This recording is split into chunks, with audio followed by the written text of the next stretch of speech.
Hello दोस्तों, आप सभी का हमारे चैनल में स्वागत है। आज मैं इस वीडियो में जनरल साइंस के कुछ इंपॉर्टेंट क्वेश्चन जो है डिस्कस करूंगा, जो सभी एग्ज़ाम में जो है पूछे जाते हैं। इसके पार्ट ऑलरेडी जो है 5-10 पार्ट मैंने अपने चैनल के प्लेलिस्ट में, अगर आप जाओगे जहाँ पे जनरल साइंस लिखा हुआ है, उस प्लेलिस्ट में आपको जो है इसके रिगार्डिंग और भी बहुत सारे वीडियोस मिल जाएंगे। तो ये वीडियो का लिंक मैंने डिस्क्रिप्शन बॉक्स में दिया गया है, या फिर आप वीडियो सेक्शन में जाके डायरेक्ट देख सकते हैं। तो दोस्तों, यहाँ पे जो क्वेश्चन मैं डिस्कस करने वाला हूँ ये सभी एग्ज़ाम के लिए बहुत ही ज़्यादा इंपॉर्टेंट है, तो इनको ध्यान से सुनिएगा और याद कर लीजिए। इसके साथ साथ दोस्तों, अगर आप सरकारी नौकरी की तैयारी कर रहे हैं और फ्री में मॉक टेस्ट देना चाहते हैं, या फिर कोई भी सरकारी नौकरी को कैसे अप्लाई करना है और कहाँ से अप्लाई करना है जानना चाहते हैं, तो आप जो है quicktechdev.com इस वेबसाइट पे जाइए। आपको सारा चीज़ जो है यहाँ पे मिल जाएगा। लिंक मैंने इसका डिस्क्रिप्शन बॉक्स में दे रखा है। सो फ्रेंड, देर न करते हुए स्टार्ट करते हैं आज का पहला question. What is the numerical value of Avogadro constant. तो यहाँ पे एवोगैड्रो कांस्टेंट के बारे में पूछा हुआ कि उसकी क्या न्यूमेरिकल वैल्यू है। सो यहाँ पे 4 ऑप्शन दिए गए हैं, तो ये ध्यान रखिएगा। 4.8 × 10⁻, जो 10 लिखा हुआ है वो पावर के फॉर्म में है, मतलब जितने भी यहाँ 10 के फॉर्म में लिखे हुए हैं वो सारे जो है पावर के फॉर्म में है।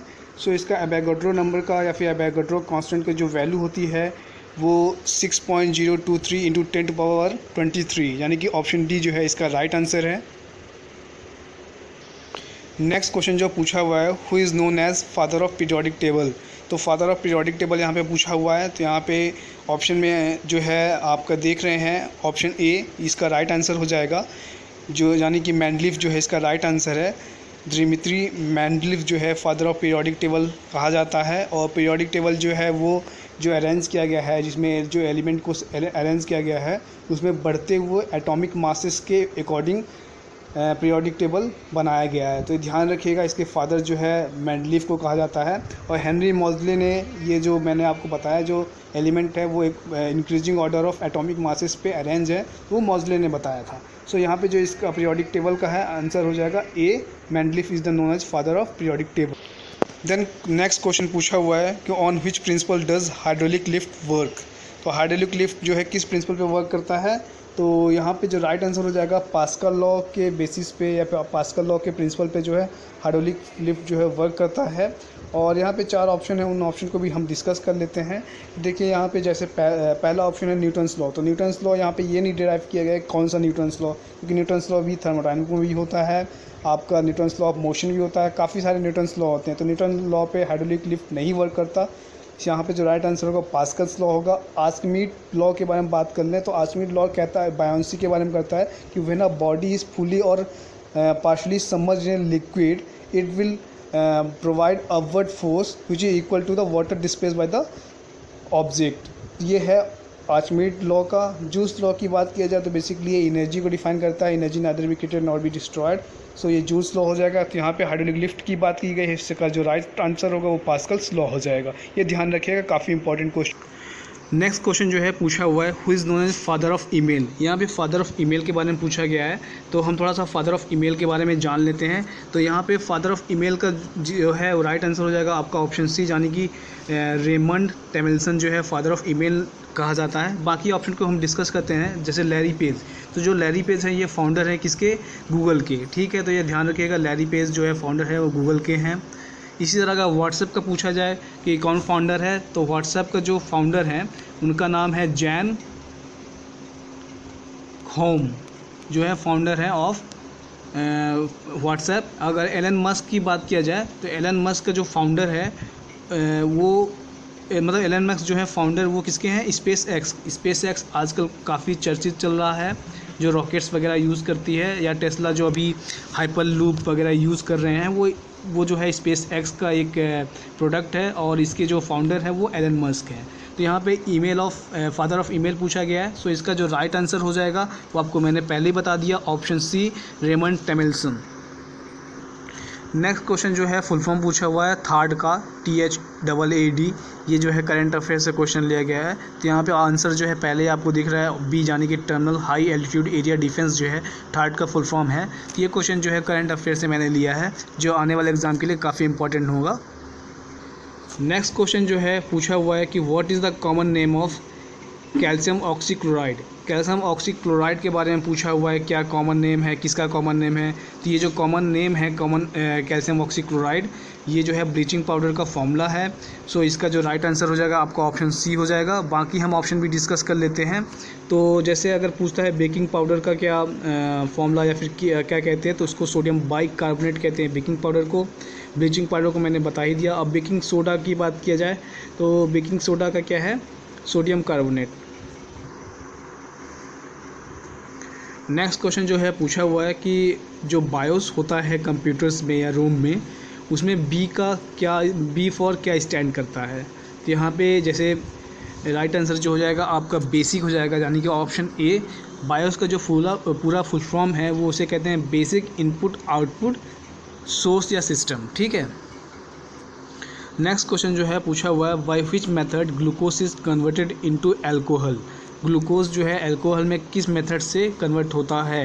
तो यहाँ पे जो राइट आंसर हो जाएगा वो फर्मेंटेशन प्रोसेस या फिर फर्मेंटेशन मेथड लगता है। तो ऑप्शन ए जो है इसका राइट आंसर हो जाएगा। बाकी ऑप्शन को भी हम डिस्कस कर लेते हैं। ऑक्सीडेशन जो होता है, जनरली ऑक्सीडेशन में क्या होता है कि इलेक्ट्रॉन जो है लूज़ किया जाता है, मतलब कोई भी सब्सटेंस अभी कोई भी एलिमेंट है वो अपना इलेक्ट्रॉन जो है लूज़ कर रहा है, तो उस प्रोसेस को कहते हैं ऑक्सीडेशन प्रोसेस। डिस्टिलेशन जो है जनरली पेट्रोलियम प्रोडक्ट को रिफाइन करने के लिए डिस्टिलेशन प्रोसेस यूज़ होता है। हाइड्रोलिसिस जो होता है जनरली वाटर्स वगैरह को हाइड्रोलिस किया जाता है। सो यहाँ पे ग्लूकोज जो है अल्कोहल में कैसे कन्वर्ट होता है, फर्मेंटेशन प्रोसेस से। नेक्स्ट क्वेश्चन जो है पूछा हुआ है, process of gaining electron is known as oxidation, reduction, radiation, both oxidation and reduction. तो देखिए अगर दोनों ऑक्सीडेशन और रिडक्शन दोनों हो तो उस प्रोसेस को रिडॉक्स रिएक्शन कहते हैं। तो यहाँ पे प्रोसेस ऑफ गेनिंग इलेक्ट्रॉन की बात की गई है। सो इसका जो राइट आंसर हो जाएगा ऑप्शन बी, यानी कि रिडक्शन। उस प्रोसेस को रिडक्शन कहते हैं। ऑक्सीडेशन मैंने आपको पहले ही बता दिया कि lose of electron is known as oxidation process. तो यहाँ पे गेन ऑफ इलेक्ट्रॉन पूछा हुआ है। सो इसका जो राइट आंसर है बी हो जाएगा, यानी कि रिडक्शन। नेक्स्ट क्वेश्चन को डिस्कस कर लेते हैं। नेक्स्ट क्वेश्चन जो है पूछा हुआ है कि व्हाट इज़ पॉलीग्राफ। पॉलीग्राफ के बारे में पूछा हुआ है कि पॉलीग्राफ होता क्या है। तो यहाँ पे 4 ऑप्शन दिए गए हैं कि ये लाइट डिटेक्टर है, साइन वेव ग्राफ है, ग्राफ ऑफ ईसीजी है, सेट ऑफ ग्राफ्स है। सो जो पॉलीग्राफ होता है वो आपका एक तरह से लाइट डिटेक्टर टेस्ट होता है या फिर लाइट डिटेक्टर इंस्ट्रूमेंट है पॉलीग्राफ। सो इसका आंसर जो है ए हो जाएगा, लाइट डिटेक्टर। नेक्स्ट क्वेश्चन जो है पूछा हुआ है, इन MICR, यानी कि what does I stand for. जो MICR में आई है वो क्या स्टैंड करता है। तो मैं आपको पहले MICR का फुल फॉर्म बताता हूँ, मैग्नेटिक इंक कैरेक्टर रिकग्निशन। सो इसका जो राइट आंसर हो जाएगा सी, ऑप्शन सी, यानी कि इंक। नेक्स्ट क्वेश्चन जो है बायो से है, उसमें पूछा हुआ जो मिनीमाटा डिजीज़ होता है वो किस कौन से एलिमेंट या के द्वारा पोल्यूटेड पोल्यूटेड द्वारा होता है, कौन से एलिमेंट द्वारा होता है, मतलब उसके किस एलिमेंट के ज़्यादा उपयोग से या फिर उसके कारण होता है मिनीमाटा डिजीज़।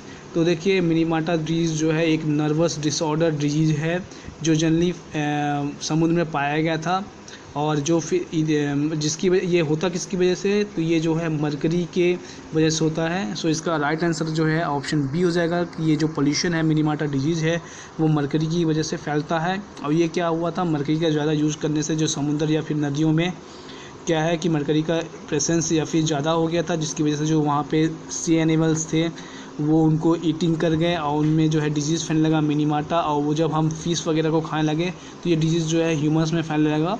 तो इस तरह जो है मिनीमाटा डिजीज़ जो है बेसिकली मरकरी द्वारा होता है। एक डिजीज़ और है, आप उसको भी ध्यान रखेंगे, उसका नाम है इताई डिजीज़। ये जो है कैडमियम के द्वारा होता है, मतलब कैडमियम की ज़्यादा यूज़ करने से, मतलब एक तरह से जो कैडमियम का जो पोल्यूशन है उसके कारण इताई डिजीज़ होता है। तो ये भी आप ध्यान रखेंगे। देन हम नेक्स्ट डिस्कस करते हैं। नेक्स्ट क्वेश्चन पूछा हुआ है जो पोटैटोज़ इज़ ए, जो आलू होता है जिसे हम पोटैटोज़ कहते हैं इंग्लिश में, वो क्या है। ये एक स्टेम है, रूट है, फ्रूट है या बल्ब है। बल्ब मतलब क्या होता है, बल्ब मतलब गाठ होता है, ठीक है, ध्यान रखिएगा, हिंदी में बल्ब मतलब गाठ होता है। आप बल्ब मतलब बल्ब मत समझिएगा कि लाइट इमिटिंग, वो कुछ नहीं, यहाँ पे बल्ब मतलब गाठ होता है, पेड़ की जो गांठें होती हैं, जैसे शुगर केन की जो गांठें होती है उसे बल्ब कहते हैं। सो यहाँ पे पोटैटोज़ के बारे में पूछा है कि क्या है, तो पोटैटोज़ जो है एक तरह का स्टेम है, तो ठीक है, ये भी ध्यान रखें कि ऑप्शन ए इसका राइट आंसर है। स्टेम को जो है कहीं कहीं ट्यूबेल लिखा जाता है, TUBER से, तो वो भी ध्यान रखेंगे। ऑप्शन में अगर किसी एग्जाम में पूछा है पोटैटोज ये स्टेम, अगर स्टेम की जगह ट्यूबेल दे देता है उसका राइट आंसर ट्यूबेल हो जाएगा। तो बेसिकली पोटैटोज है क्या, एक स्टेम है। देन नेक्स्ट क्वेश्चन जो है पूछा हुआ है कि जो नील गाय है belongs to his family, cow, goat, deer, sheep. जो नील गाय है तो वो क्या है, देखिए इसमें ये काफ़ी बच्चे जो है इसका आंसर काऊ मारेंगे, तो ये आंसर गलत है। जो नील गाय है वो बिलोंग करती है डियर फैमिली से। सो इसका जो राइट आंसर है आपका सी हो जाएगा। ध्यान रखिएगा, ये क्वेश्चन काफ़ी इंपॉर्टेंट है। नेक्स्ट क्वेश्चन जो है पूछा हुआ है कि जो red colour of tomato is due to, जो लाल कलर टमाटर में होता है वो किसके कारण होता है, क्या उसमें कौन सी चीज़ होती है जो टोमेटो में जिसके कारण वो रेडनेस करता है। सो यहाँ पे जो कैरोटेनॉइड है, मतलब कैरोटेनॉइड एक आप कह सकते हैं एक केमिकल है या फिर एक एंजाइम या फिर कुछ भी कह सकते हैं, वो प्रेजेंस होता है टोमेटो में, जिसके वजह से जो टोमेटो है उनका जो लाल कलर होता है। सो यहाँ पे ऑप्शन ए राइट आंसर हो जाएगा। बाकी ऑप्शन को भी हम डिस्कस कर लेते हैं, जैसे एंथ्रोसाइनिन है, तो एंथ्रोसाइनिन क्या होता है, बेसिकली इसमें एंथ्रोसाइनिन में होता क्या है कि ये एप्पल में जो रेडनेस का कारण है वो एंथ्रोसाइनिन है, तो ये भी आप ध्यान रखेंगे, redness of apple is due to anthocyanin. बाकी जो ऑप्शन डी है कैप्सिसियन, तो इसमें जो चिलीज़ जो आपकी मिर्च वगैरह होती हैं उसमें जो पंजी स्मेल आती है, मतलब तीखापन जो आता है वो किसकी वजह से होता है, वो जो ऑप्शन डी है कैप्सिसियन, इसकी वजह से जो है चिलीज़ में जो है पंजी स्मेल आता है, तो ये भी आप ध्यान रखेंगे। तो रेड टोमेटो के बारे में पूछा हुआ, तो उसका आंसर मैंने आपको पहले बता दिया, कैरोटेनॉइड जो है, यानी कि ऑप्शन ए इसका राइट आंसर है। देन नेक्स्ट क्वेश्चन की बात करते हैं। नेक्स्ट क्वेश्चन जो है पूछा हुआ है कि जब ऑनियन जो प्याज होता है, जब आप उसको छीलते हैं तो आपकी आंखों से टीयर्स निकलते हैं, मतलब आंसू निकलते हैं, तो वो टीयर्स जो है किस वजह से निकलते हैं, कौन सी गैस जो है प्रेजेंट होती है अनियंस में। सो यहाँ पे इसका जो राइट आंसर हो जाएगा वो सल्फेनिक एसिड, यानी कि ऑप्शन बी जो है इसका राइट आंसर हो जाएगा। देन नेक्स्ट क्वेश्चन की बात करते हैं। तो नेक्स्ट क्वेश्चन जो है पूछा हुआ है, जो red root of sugar cane is due to, जो रेड रूट हो जाता है शुगर केन का, एक बीमारी है शुगर केन में, रेड रूट उसे कहते हैं, तो वो किसकी वजह से होता है, मतलब वो कौन सी मतलब कौन से आप कह सकते हैं माइक्रोब्स की वजह से, माइक्रो ऑर्गेनिजम्स की वजह से होता है। तो ऑप्शन दिए हुए हैं फंगस, बैक्टीरिया, वायरस, प्रोटोजोआ। तो जो रेड रूट है वो जनरली जो है फंगस की वजह से होता है, तो इसका जो राइट आंसर ए हो जाएगा। ध्यान रखिएगा, ये इंपॉर्टेंट क्वेश्चन, जितने भी क्वेश्चन मैं यहाँ पे डिस्कस कर रहा हूँ वो सारे एग्ज़ाम में आ रखे हैं, तो ध्यान रखिएगा, ये एग्ज़ाम के लिए काफ़ी इंपॉर्टेंट है। सो फ्रेंड, यहीं पे हम वीडियो को एंड करते हैं। अगर आपको हमारा ये वीडियो पसंद आया है तो लाइक करें और शेयर करें। अगर आप कुछ और भी वीडियोज़ चाहते हैं तो आप हमें कमेंट भी कर सकते हैं। Thanks for watching and listening.